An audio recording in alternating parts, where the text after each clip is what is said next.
All right, my name's Byng, and the fly I'd like to tie here is a parachute fly, size 14 dry fly hook, Daiichi 1190.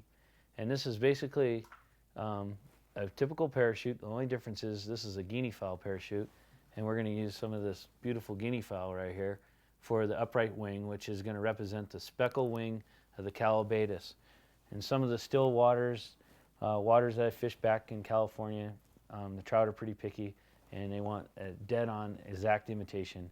And this really can make a difference between just a regular parachute and when the fish are keying in on a good hatch.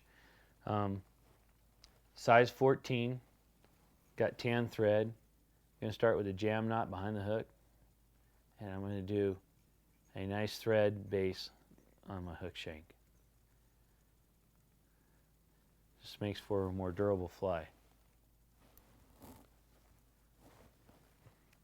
On the back, I'm going to install a tail, typical dry fly tail. I'm going to go to a dun. This is a medium dun neck. And I'm going to grab one of these off to the side here. You're going to see that one of these feathers is really got some stiff fibers. That's going to make for good support in the back of the tail.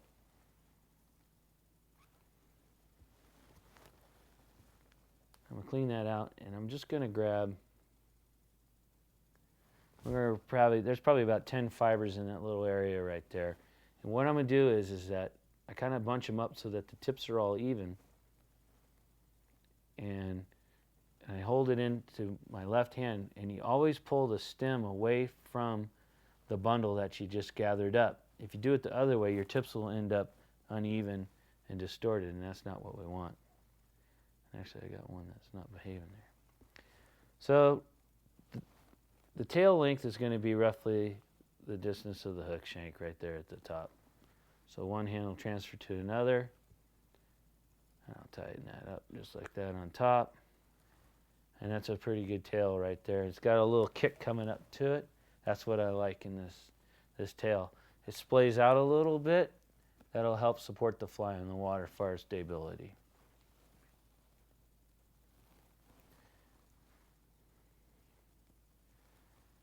Bring my thread up to the point of, I would say it's about 1/3 distance back behind the hook eye. So if you're looking on the total shank right there, this is where I'm going to build up the wing, and I'm going to use this Guinea Fowl. And what I'm looking for is I'm going to grab,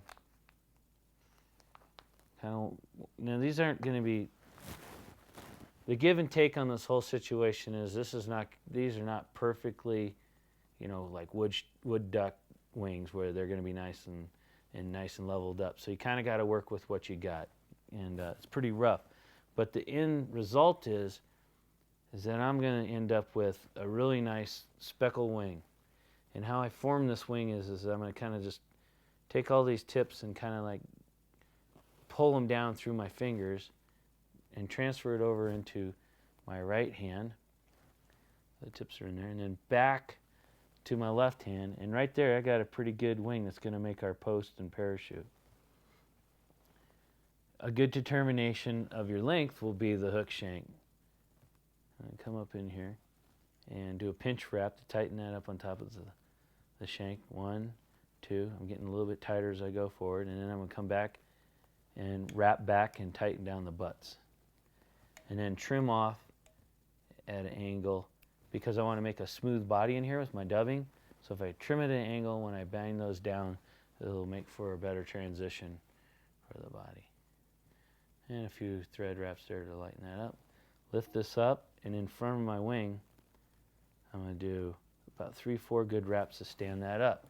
Now, here's where this fly gets tricky. There's absolutely no structure whatsoever in here to sit there and tie hackle and parachute around. Now, you don't need a whole lot of, this is a really light, dainty fly, and you don't need a whole lot of hackle in there to sit there and make it big and bushy. It's basically to represent the outriggers of the legs and kind of suspend the fly on the water. But I have to have something to tie hackle around to when I do it. So I'm going to have to use my thread, and looking down on this right here, I'm kind of wrapping clockwise and working up, making a thread base up my parachute shank. Now I'm going to come back down that shank And basically, if you were looking down on here, I just wrapped clockwise, going down. Now I'm going to go the opposite way to help build strength up on this fly. So now I'm going to go the other way. Now I'm going against those threads. What happens is these two threads work against each other to kind of make this a lot stiffer and give me more structure.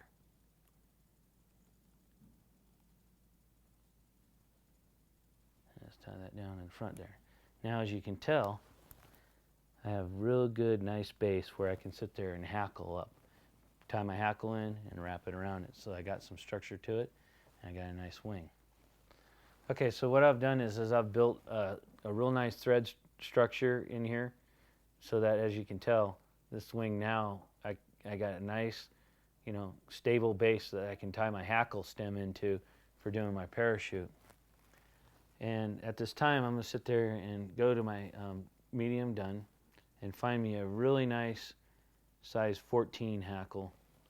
And before I even pull this out of the cape, I can sit there and take the hackle and bend it and see if that's what I like in the size. I want to go a little bit bigger. So that way you don't sit there and pull out all your feathers. The next thing you know, you got a bald cape and a bunch of missized feathers there. You don't have to ruin it. So I can just sit there and try until I get. Now that's pretty good. I like that, right? That size right there. Now to prepare this feather, I'm going to strip out a pretty good section of stem. And what I'm looking for is when I actually turn this is where it gets tricky. I want the cup side, the dull side of this feather to go down, so it's like facing down at a little bit of an angle. And if you can notice right here, it's also a little bit more fibers I took out on this end, so that when it starts really turning, it's going to turn on bare stem instead of hackle fibers and then trap everything and go the wrong way. So there's a little bit of method of the madness there, how I prepared this quill. You can see the center quill there. I have more hackle on this side than I do on this side, so it'll turn on a bare stem before it'll turn on the actual fibers. Now I'm tying it in right along the hook shank right there, so it's nice and tight. That's a good place to tie it in. But since I got this nice thread base, I can actually work up and put that stem in there and tie that right up in there on that parachute post. And that just added more structure to the fly. And at this point, I can sit there and turn this around and make sure that this will go in the direction that I want once I start turning it. Just like that. Okay, so that's pretty good. All right, trim that out of there. And take my thread to the tail set position in the back, because this is where our dubbing will begin.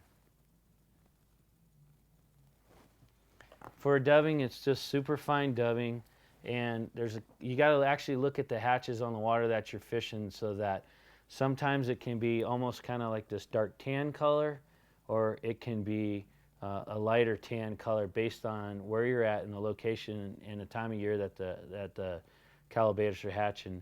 I'm going to go with a little bit of this dark tan here. It's almost kind of like an Adam's gray. And start off with just a tiny little cone there that I tightened up, and I'll move it up to the hook. Take a couple wraps just to get it started, and then I'll let my index finger go up, my thumb holds it, and it basically just made me nice tight dubbing here that I can wrap forward with.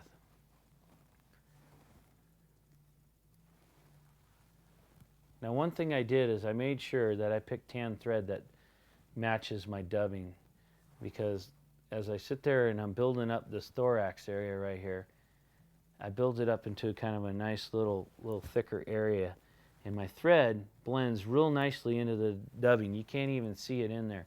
And the reason why is how I'm going to go and tie off this parachute. One good tool that you need to do this is rotating hackle pliers, because typical hackle pliers, you're passing it around, you're actually kind of going in an area like this. These are real hard to pass around, but they make these nice rotating pliers that I can grab the hackle with And then I'm just going to come in here, and they swivel. So now I get that started, and then I can look at that, how nice that is. They swivel around, and then I can take about 3 good wraps of hackle, come back around to the far side of the fly right here. Remember, I got my thread stuck down in that dubbing, and I actually transfer and swap my thread with the hackle and pull my hackle back up to the top of that dubbing ball, right up there, just like this. So I actually pulled that up into the thread that's into the dubbing right there. I do not want to trim this off at this point. What I want to do is lift up everything and really quickly just move my thread up to the front and take a few wraps, locking the thread in right behind the eye of the hook.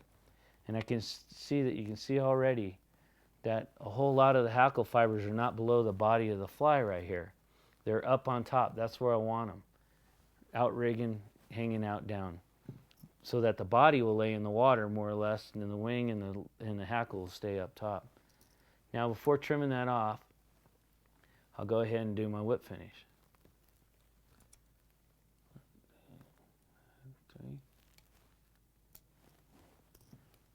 I now only basically got 1 fiber out of that whole deal here that's in my whip finish, and I'll just get rid of that guy like that. Then I'll come in here and I'll work my thread up to where I can find that. I barely open up the tips of my scissors, and I'll come in here and I'll find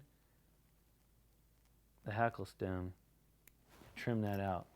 So I don't sit there and get rid of any more of that fine hackle job that I did, so I can leave it all in there and be on the fly. So, very effective fly. This wing is a little tough to install because it has no support to it, but you can beef it up with a few thread wraps, tie in your hackle, but a very effective fishing fly, and that's the Guinea Fowl parachute.